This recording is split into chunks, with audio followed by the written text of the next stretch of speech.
Assalamualaikum warahmatullahi wabarakatuh to everyone. We are from Group 6. We're presenting about the fatwa on modern musical entertainment.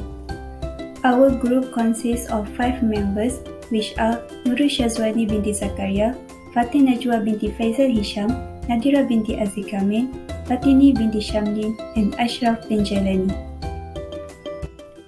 For the introduction, in this challenging modern era, entertainment is a form of activity that captures the attention and interest of the audience by providing fun and excitement.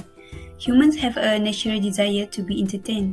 Therefore, every human being desires emotional entertainment that may provide pleasure and excitement. The majority of people describe entertainment as a creative medium that represents and expresses human opinions, feelings, and innovations. Music appreciation and the usage of the traditional and modern musical instruments are becoming more popular in societies around the world, including Malaysia. In fact, there are some people make a living from singing, writing and modifying songs, playing musical instruments, and other types of musical entertainment. Islam, as a religion that satisfies the needs of human nature, does not prohibit its followers from entertaining, but this entertainment should be guided by the values and principles that Islam provided. The purpose of entertainment in Islam is to preserve and reconcile the soul, rest the mind, and relax the spiritual and physical bodies. However, there is minimal dispute in society about whether or not this music entertainment is allowed in Islam. Some Muslim jurists allow it, but only to a certain extent and under particular conditions, while others completely prohibit any forms of musical entertainment. Next, we go to the review fatwa. Based on the fatwa legislation published by the Muzakarah of the Fatwa Committee of the National Council for Islamic Religious Affairs Malaysia, musical entertainment is seen in Islam from two perspectives, where it can be permissible and prohibited. If the song or lyrics in the music is good, not obscene, not rude, and does not encourage immorality, does not mix between men and women, and does not lead to slander, so it is permissible. From this, we can know that it is very necessary that songs or lyrics from music contain good and polite words, such as words that praise Allah and His Messenger, or the beauty of Allah's creatures, as well as those that inspire towards jihad. While the law is haram and prohibited in Islam if the song or lyrics in the music contains phrases that are not good, obscene, rude, and in the form of reproach and can cause slander. In addition, mixing in musical entertainment should also be considered, where singing or group performance between men and women are necessary in all situations if there is no mixing between men and women, such as requiring them to hold or touch each other. In the guidelines used in the fatwa of Sheikh Yusuf Al-Qadawi, there are some that are emphasized by Al-Qadawi against the community who want to engage in this musical entertainment. The component that is evaluated is one's intentions with regard to the singing and music in their series. It is considered a good behavior if it attempts to calm the spirit, assist in obeying Allah SWT, and refresh oneself. It is called a useless action if there is no good or negative purpose, and it is not rewarded. The lyrics and performance approach must be good, polite, and free of components that violate Islam's beliefs, rules, and obligations, as well as the Shariah's boundaries. Not only that, but Al-Qadawi also encouraged the audience to analyze and choose the best song for them. Songs that might stimulating to illegal things, such as obscene and rude, lead others to slander, or make people forget about one's spiritual life are not permitted and are strictly prohibited in Islam. So next we will look to the divine sources used in the fatwa. So firstly, we will go through the permissible, which is by Quran. So there are some scholars such as Abu Bakar Ibn Al-Arabi, Ibn Hazim, that who permitted musical matters. This is explained by using description from authentic dalil to reinforce the necessity of the law. So the dalil that I put in the slide is from Surah Yunus ayat 32, which means, so what is beyond the truth except falsehood. In this dalil, Ibn Hazm in Al-Muhalla responds to the arguments of those who hinder singing. He said, and they argued and then said, is the singing from the truth or not? And there is no way for a third kind. Allah has explained in previous dalil from Surah Yunus verse 32 and supported with Rasulullah said, every act begins with intention and each individual follows what is intended. Thus, if we relate back with this topic in music, the singing will not be useless because there is a right intention towards the purpose for which the music is performed. Next, we will go to the hadith of permissible. Abu Bakr ibn al-Arabi stated that there is now a single authentic proposition to forbid singing in all the hadiths that are used to prohibit it. So the hadith that I put in this slide is from Hadith Sahih Al-Bukhari and Hadith Sahih Muslim, which means that once Abu Bakr came to her on the day of Eid al-Fitr or Eid al-Adha, while the Prophet was with her and there were two girl singers with her, singing songs of the Ansar about the day of what? Abu Bakr said twice, musical instrument of Satan. But the Prophet said, leave them Abu Bakr, for every nation has an Eid festival and this day is our Eid. So this hadith, according to Sheikh Abdullah Al-Judai, shows that entertainment in the form of singing and music is encouraged during Hari Raya. Other than that, apart from Hari Raya, there are also hadiths from Prophet Muhammad that also stated that we can listen to music in other occasions. Jurists agree on its necessity in a happy situation that is justified. For example, during a wedding ceremony, celebrating one's return, and festive days. Next, we will go to the Al-Quran for the forbidden hukum. So when asked about music and singing, Imam Malik is one of the scholars who respond that only wicked people engage in such activities. Other than that, Imam Nawawi stated that the scholars agreed that the salaries obtained by vocalists in singing activities are unlawful. Earning money through singing and dance activities also is not encouraged. So the dalil from Quran is from Surah Luqman ayat 6, which means, and of mankind is he who purchased idle talks, music, singing to mislead men from the path of Allah without knowledge and takes it the part of Allah, the verses of Quran, by way of mockery. For such there will be humiliating torment in the hellfire. So Ibn Abbas said when interpreting this verse, it refers to music, while Mujahid said that it refers to Allahu, which is entertainment, and Al-Top. Al-Hasan al-Basri, based on other hand, stated that this verse was revealed regarding music and Al-Mazamir, which is a blown musical instrument. And same goes with Jabir radiallahu anhu, saying that it means music and listening to it. Lastly, we will go to the hadith of forbidden. The words of Prophet from Hadith Sunan Tirmizi, which means, narrated Abu Umamah, that the messenger of Allah said, do not sell the female singers, nor purchase them, nor teach them to sing. And there is no good trade in them, nor teach them to sing. And there is no good in trade in them, and their prices are unlawful. It was about the likes of this that this ayat was revealed. And among mankind is he who purchases idle talk to divert from the way of Allah. So songs that glorify the beauty of women and songs that are contrary to manners in Islam. The involvement of Muslim women in the world of singing exposes itself to defamation and can be used as defamatory material. In conclusion, the hukum of forbidden and prohibited singing and music emphasize the effect of the activity. If we put too much of ourselves in the activity, it might harm ourselves that we can deviate from Islamic law and not respect women. Thus, these activities can give effect based on our intention whether it is good or bad. Legal maxims used in the fatwa.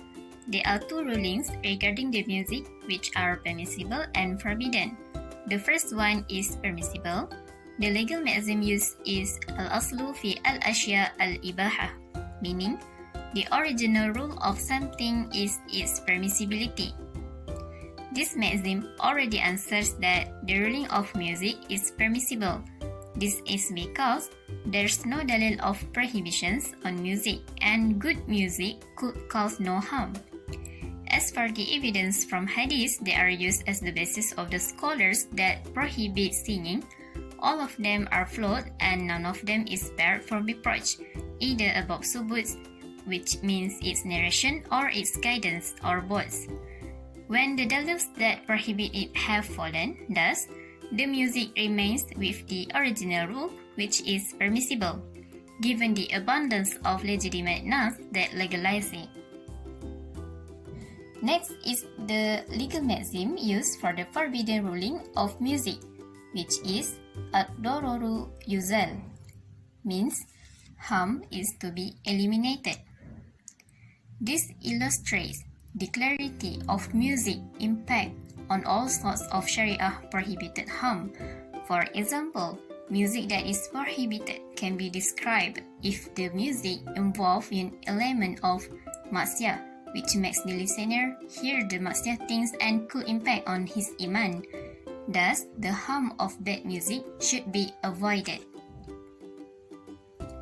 Besides, there's a legal maxim that is used for both rulings, the permissible and the prohibition of the music, which is the legal maxim al-umur bima qasidiha. Matters are determined by intention. This maxim means that actions are viewed in light of the person's intention. According to Dr. Yusuf Al-Qaradawi, not all music is laghu, since the ruling is based on the person's intention. Thus, good intentions make something that is laghu, which is unbeneficial, as a qurbah, safe approach to Allah. Therefore, whoever listens to the music with intending to comfort him to be zealous in obeying Allah Azza wa Jalla and making himself diligent in doing good, hence, listening to music is permissible. And whoever listens to the music with intending to encourage him to commit evil to Allah subhanahu wa ta'ala, then it is forbidden. And whosoever does not intend to obey also does not mean to vices. Thus, listening to music is included in the forgiven laghu, which is the useless thing. My name is Nurul Shazwani and I would like to present the arguments of the fatwa. In fact, the song is good if it contains good speech, and it may be that the song becomes bad when the speech contains bad elements. In addition, every word that deviates from Islamic manners is haram. Muslim jurists also agreed on allowing good singing at certain events such as happy events, like wedding receptions, when welcoming someone, and when celebrating a holidays. From the various opinions, Sheikh Yusuf Dr. Al-Qadawi is more inclined to argue that singing is halal. This is because the origin of all things is halal as long as there is no authentic evidence that forbids it. If there are propositions that forbid singing, it is possible that the proposition is shari but not authentic, or authentic but not shari. As such, listening to something that does not bring benefits is not illegal, as long as a person does not squander his right or neglect his duties that should be taken off. Therefore, good intentions will make something that is laghu, which is lawah, as qurbah, like safe approach to Allah, and al-mizah is joke as obedience, and bad intentions will drop a practice that outwardly is worship but inwardly it is riya. I bring one hadith, innamal a'malu binniyas wa innamal likulli imri'in ma nawa, meaning indeed all this must be accompanied by intention and each person will be judged according to his intentions. Sahih al-Bukhari. Based on the above hadith, it can be concluded that whoever listens to the song with the intentions of sinning against Allah, then it is clear that he belongs to the group of weak. Meanwhile, whoever listens to the song with the intentions of entertaining the hearts to be obedience to Allah, and because of the song he is in performing good deeds, then he belongs to the group of obedience and good deeds. Even his deeds are included in the right deeds. As such, Anyone who listens to the song with no intentions to obey Allah and also does not intend to commit immorality, then the act is considered as lagah that is required. Overall, everything we do starts with intentions. Good intentions are met, then good actions are taken and vice versa. According to the Mufti of the Federal Territory, he gave the view that singing and music should be permitted as long as it does not have elements that are forbidden and prohibited in Islam. For example, elements of music and singing that contains elements of alcohol, unlimited free associations in singing, lyrics that contradict the Sharia and violates Islamic belief. If by listening to music, they can neglect their responsibilities and religious obligations, thus it is forbidden. Next, we go to the conditions of the permissibility of music. Before concluding his fatwa, Dr. Yusuf Al-Qarawi did not forget to mention some of the conditions that should be maintained. First, the title or content of the song must conform to Islamic teaching and manners. The lyric must not include any elements that are contrary to our belief akidah. For example, the passage "the word is a cigarette and a cup of wine" violates Islamic belief, which see alcohol as khamar as filthy, involving devilish activities and cursing the drinker and all those participating in it, whereas the cigarette certainly causes darar. Second, the manner of singing performance needs to be considered. Sometimes, the title of the song is not problematic and has no sin. However, the way the singer delivers it is different. Some are sentimental, encouraging, aimed at arousing, lust and stirring up a diseased heart. Third, Islam condemns any form of extremes, even in issues of religions. Thus, extremes in music listening is forbidden, since we should spend our time doing our obligations like solat, recite Al-Quran and so on.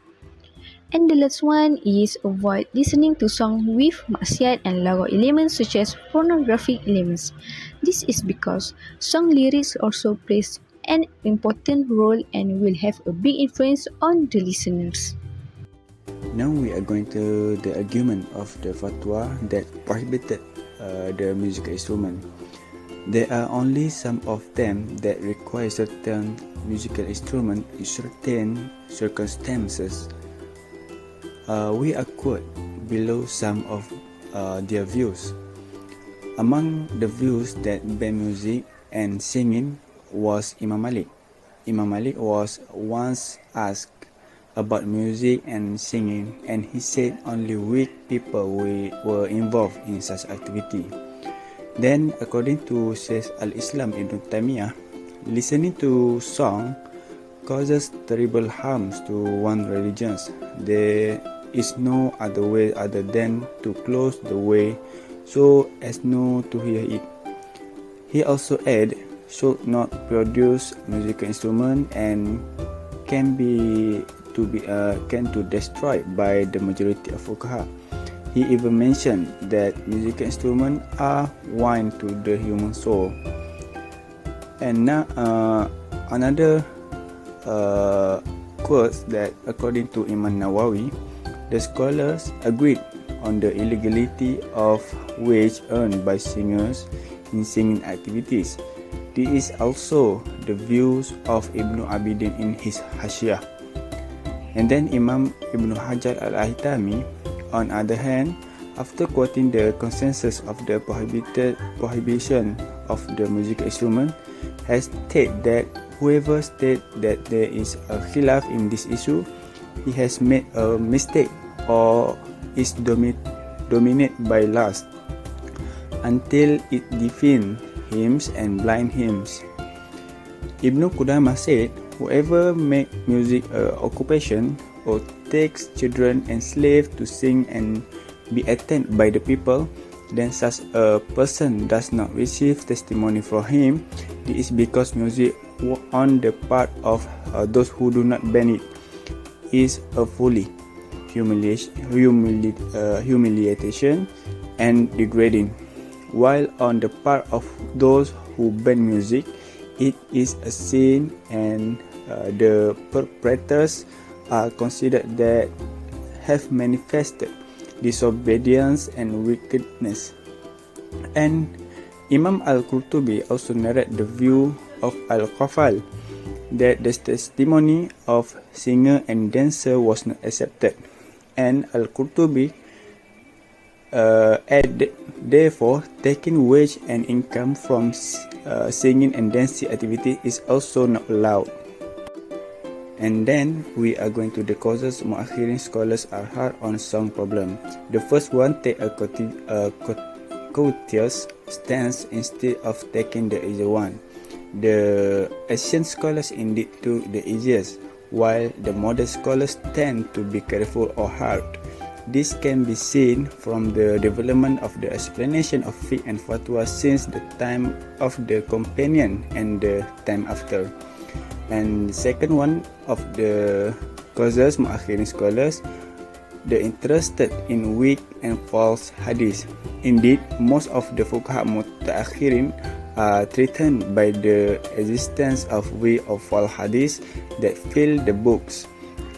Other than that, most of them are not members of the selection of narrations, so that such hadiths become very popular, especially with the spread of the issue of the many chains of weak hadiths that can strengthen each others. And next one is factors that divert and make it haram. Imam Al-Ghazali explained several factors that divert from being allowed to listen to song to not being. That include 5 reasons, which are: the first one, the singers. If the singer a woman who is not halal to be looked at and is feared to be slandered when listening to her singing, so that is illegal due to fear of slander and not the song itself. And the second factor is on the musical instrument by itself. That is when showing the emblems of the senses. The instruments are flute, autas, and a small drum. These are the 3 types of musical instruments that are prohibited, but other than that, remain in the original that is allowed, like daf, which is tambourine, atau that is jalaji, kempiang, as well as beduk, shahin, hitting with qadib, and other tools. And the third factor is in the content that is in the lyric of the song, namely the poems. When its content insulting word or dirty word or word of lies against Allah and His Messenger, or against the companions as done by the Shiites who insult the companions, so listening to the song become haram, whether with rhythm or not, because the listener participate at its sound. And the first factors is where the listener listen to the song so that it can increase his lust. Usually this is fed by young people, so listening to the song is forbidden for him. Whether the young man is in love with a certain person or not, surely he could not hear the poetry of the song about the properties of the temples or chicks, parting and meeting. It's because if he listens, his organs will rise and be aimed at a certain woman. And the last factor is when the listener includes the public and does not defeat his love for Allah subhanahu wa ta'ala, then listening is fine. But the last factor is wasting time to listening to the music. Next is the significance of music in the modern world. Many Muslim intellectuals and musicians embrace music as a spiritual instrument to reach psychological or spiritual purity and alignment. Other than that, music can be a medium of da'wah. It also can spread Islam to non-Muslims. Besides, music also has been known for its healing power that can improve someone's mood, reduce stress, and convey a variety of emotional feelings that help people in coping with their struggling life. And in the medical field, there's a lot of research that emphasizes the importance of music to patients. Music is beneficial to the health of the human mind, body, and soul. In conclusion, it can be said that musical entertainment is one of the natural instincts in human life to fulfill human desires. It is common for people to enjoy entertainment and participate in activities such as singing, listening to music, and playing musical instruments. In general, Islamic law on musical entertainment is divided into two categories, which are prohibited and permissible.